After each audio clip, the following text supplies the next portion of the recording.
সিংগাইরে তুচ্ছ ঘটনায় কিশোরকে কুপিয়ে হত্যা। মানিকগঞ্জের সিংগাইর উপজেলায় তুচ্ছ ঘটনাকে কেন্দ্র করে মোহাম্মদ রাহুল আহমেদ খান নামে এক কিশোরকে কুপিয়ে হত্যার অভিযোগ উঠেছে। সোমবার রাত ৮টার দিকে ধল্লা ইউনিয়নের খাসেরচরের হানিফের ডাঙ্গার পাশে এই ঘটনা ঘটে। সিংগাইর মানিকগঞ্জ প্রতিনিধি আব্দুল গফুর আইটিভি বাংলাকে জানিয়েছেন, নিহত রাহুল আহমেদ খান ধল্লা ইউনিয়নের ৬ নম্বর ওয়ার্ডের সাবেক ইউপি সদস্য ও মেদুলিয়া গ্রামের বাসিন্দা মোহাম্মদ নজরুল ইসলাম খানের ছোট ছেলে।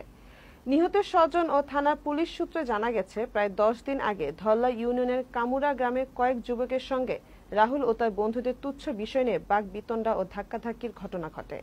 ওই ঘটনার জেরে সোমবার রাতে ২০ থেকে ২৫ জন যুবক দেশীয় অস্ত্র নিয়ে রাহুল, আসিফ, রাসেল সহ কয়েকজনের উপর হামলা চালায়। হামলার সময় বাকিরা পালিয়ে গেলেও রাহুলকে ঘটনাস্থলে কুপিয়ে হত্যা করা হয়।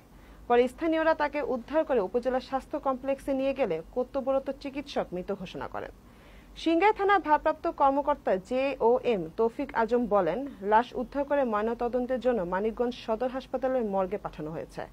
হত্যাকাণ্ডে জড়িতদের গ্রেফতারে পুলিশের অভিযান অব্যাহত রয়েছে।